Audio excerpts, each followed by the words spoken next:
Baiklah, bismillahirrahmanirrahim. Assalamualaikum warahmatullahi wabarakatuh. Waalaikumsalam warahmatullahi wabarakatuh. Kami dari kelompok 3 akan mempresentasikan sebuah materi dengan judul pengembangan bahan ajar digital di mata kuliah pengembangan media pembelajaran. Oke, sebelum itu kami perkenalan dulu. Kami dari kelompok 3 beranggotakan yang pertama ada Ahmad Fauzi Saputra, saya sendiri. Kemudian ada Teddy Wijaya Kusuma. Selanjutnya ada Nur Syahidah. Kemudian ada Rina Mariama Amanatul Aziza. Kemudian ada Ayu Anastasia Putri. Dan terakhir ada Sulastri Dwi Astuti. Baiklah, untuk penjelasan lebih lanjut akan dijelaskan oleh Sulastri. Baik, dipersilakan. Baik, sebelumnya bahan ajar digital sendiri itu merupakan informasi untuk peserta didik mengenai prinsip-prinsip teori, konsep, dan temuan yang dipelajari terutama dalam proses pembelajaran. Itu diutarakan oleh SUM tahun 2015. Nah, selain dari ini, teman-teman, bahan ajar itu meliputi beberapa aspek yang nantinya bakal dijelaskan oleh teman-teman yang ada di media Zoom ini. Selain itu, pada dasarnya, bahan ajar yang berbasis komputer dan dilengkapi dengan perangkat multimedia lainnya itu juga disebut dengan perangkat multimedia. Nah, untuk mengkombinasikannya itu ada dua, itu bisa berupa teks, audio, visual, itu nanti ada kayak gambar, animasi, dan lain-lainnya. Selanjutnya, untuk dampak positifnya, itu memudahkan dalam mencari informasi yang sedang dibutuhkan. Lalu yang kedua ada informasi yang dibutuhkan akan semakin cepat dan mudah diakses. Lalu ada inovasi dalam pembelajaran semakin berkembang dengan adanya inovasi e-learning. Lalu ada munculnya bermacam-macam komunitas dari internet guna menjalin relasi baru. Selanjutnya ada munculnya metode-metode pembelajaran yang baru yang memudahkan siswa dan guru dalam proses pembelajaran. Lalu ada peningkatan kualitas sumber daya manusia melalui pengembangan dan pendaya. Selanjutnya dapat digunakan sebagai sistem pendukung keputusan dalam dunia pendidikan, lalu dapat membuat perpustakaan online atau perpustakaan dalam bentuk digital. Nah, itu dampak dari penggunaan bahan ajar digital. Nah, sekarang untuk dampak negatifnya sendiri, ada banyaknya informasi yang menarik bagi siswa di internet, membuat siswa tidak fokus ketika pembelajaran berlangsung. Yang kedua, mempermudah terjadinya pelanggaran terhadap hak atas kekayaan intelektual atau HAKI, karena dapat menyebabkan munculnya penjiplakan atau plagiatisme. Yang ketiga, banyaknya informasi menarik atau game online membuat peserta didik menjadi malas belajar. Yang keempat, penyalahgunaan pengetahuan untuk melakukan tindakan kriminal. Lalu, selanjutnya maraknya penyebaran pornografi di kalangan peserta didik yang akan merusak moral generasi muda zaman sekarang. Lalu ada peserta didik dapat melupakan untuk menjalankan kewajibannya seperti belajar dan beribadah. Yang terakhir, teknologi informasi membuat pengaruh dari luar negeri masuk dengan sangat bebas dan sangat sulit dibendung. Jadi, teman-teman semuanya kalau misalnya belajar menggunakan bahan ajar digital ini emang sebenarnya ada positif sama negatifnya.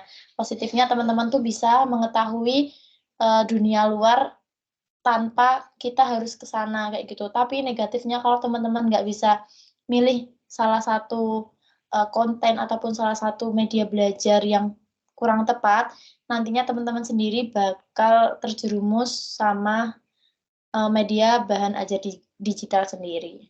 Oke, untuk selanjutnya bakal dijelaskan oleh Ananda selanjutnya, yaitu karakteristik. Selanjutnya ada karakteristik. Karakteristik bahan ajar digital itu ada 8. Yang pertama, dinamis dan fleksibel. Dapat disesuaikan dengan kebutuhan individual siswa dan memungkinkan guru memperbarui konten dengan mudah. Lalu yang kedua ada multimedia dan visual. Memanfaatkan elemen visual, audio, dan multimedia untuk meningkatkan daya serap informasi. Lalu yang ketiga ada relevansi dan kontekstual. Menyajikan informasi dalam konteks yang relevan dan dapat diterapkan dalam kehidupan nyata. Yang keempat ada adaptabilitas, mampu menyesuaikan tingkat kesulitan atau jenis konten sesuai dengan kemampuan dan kebutuhan belajar siswa. Yang kelima ada keamanan dan privasi, memastikan keamanan data siswa dan menyediakan lingkungan pembelajaran digital yang aman.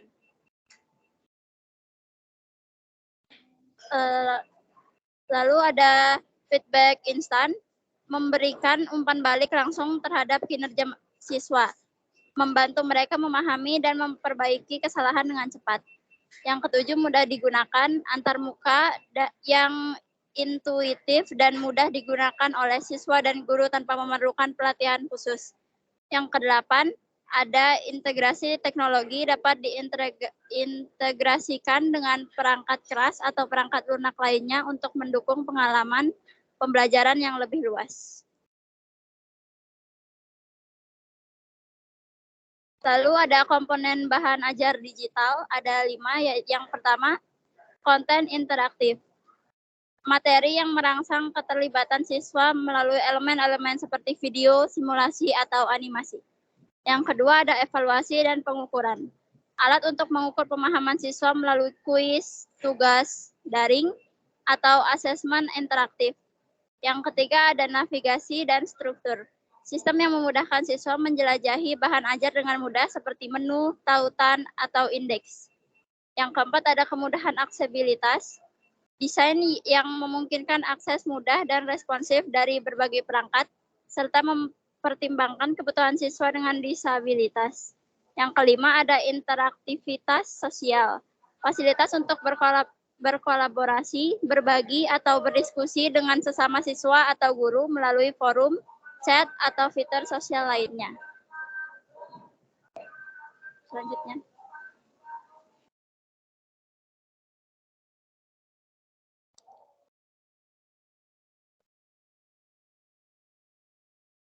Selanjutnya akan dipaparkan oleh Ananda Teddy Wijaya.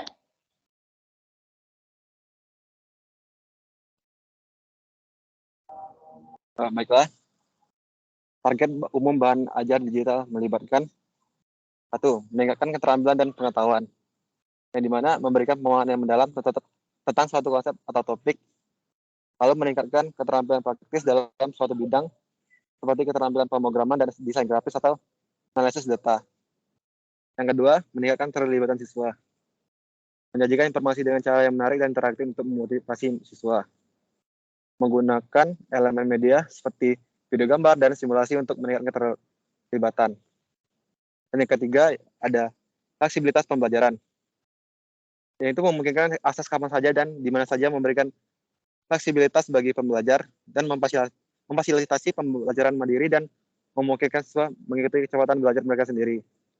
Dan yang keempat ada personalisasi pembelajaran, menyesuaikan materi pembelajaran berdasarkan tingkat pemahaman dan kebutuhan individual siswa.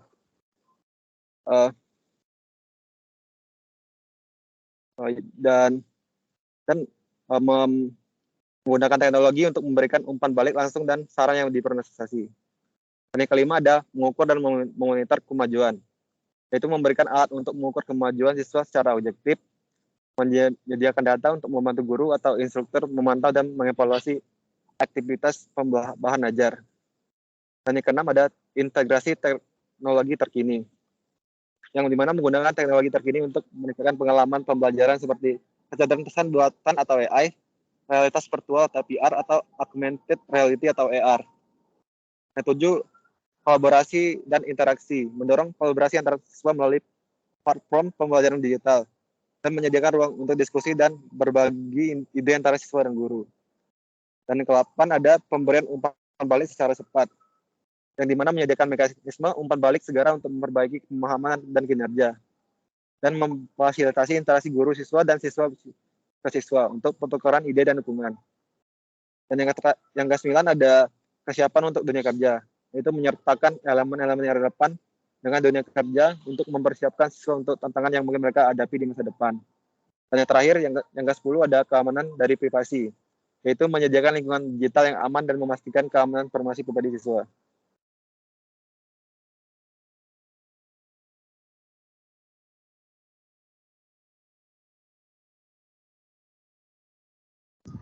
Baik, selanjutnya ada strategi. Strategi bahan ajar ini melibatkan pendekatan sistematis untuk merancang, mengembangkan, dan menyajikan materi pembelajaran. Berikut beberapa strategi pembelajaran. Yang pertama ada pendekatan kontekstual, yaitu mengaitkan materi dengan konteks kehidupan sehari-hari siswa supaya memudahkan pemahaman. Lalu ada pembelajaran berbasis proyek, yaitu mendorong siswa supaya dapat belajar melalui proyek nyata, meningkatkan keterlibatan dan penerapan konsep. Lalu ada pembelajaran kolaboratif, yaitu memanfaatkan kerja kelompok untuk merangsang diskusi dan pertukaran ide di antara siswa. Selanjutnya ada pembelajaran berbasis masalah, yaitu menyajikan masalah nyata yang memerlukan pemecahan yang dapat mendorong siswa untuk berpikir kritis.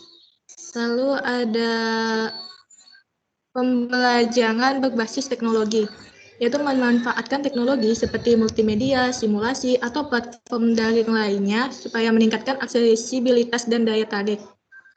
Lalu ada pembelajaran diferensiasi, yaitu menyesuaikan bahan ajar agar sesuai dengan tingkat pemahaman dan gaya belajar yang berbeda di antara siswa. Lalu ada pembelajaran aktif, yaitu mengharuskan siswa terlibat secara aktif dalam proses pembelajaran, misalnya seperti diskusi, eksperimen, atau simulasi. Yang terakhir ada penyampaian visual dan audio visual, itu menggunakan gambar, atau grafik, atau video untuk mendukung pemahaman dan memperkaya pengalaman belajar.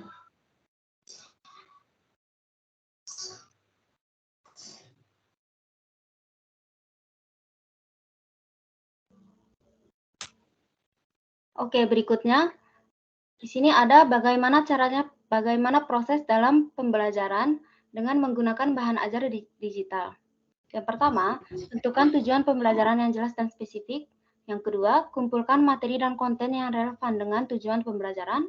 Yang ketiga, pilih platform atau perangkat lunak yang sesuai untuk membuat bahan ajar digital. Yang keempat, rancang struktur bahan ajar dengan urutan yang logis dan mudah dipahami. Yang kelima, membuat konten dengan memanfaatkan berbagai media seperti teks, gambar, dan juga video. Yang keenam, sertakan elemen interaktif untuk meningkatkan keterlibatan peserta didik. Yang ketujuh, uji coba bahan ajar dengan memperlibatkan peserta didik atau rekan sejawat. Dan berikutnya, perbaiki dan memperbarui bahan ajar berdasarkan umpan balik yang diterima. Dan yang terakhir, kita dapat mempublikasikan bahan ajar digital untuk diakses oleh khalayak yang lebih luas.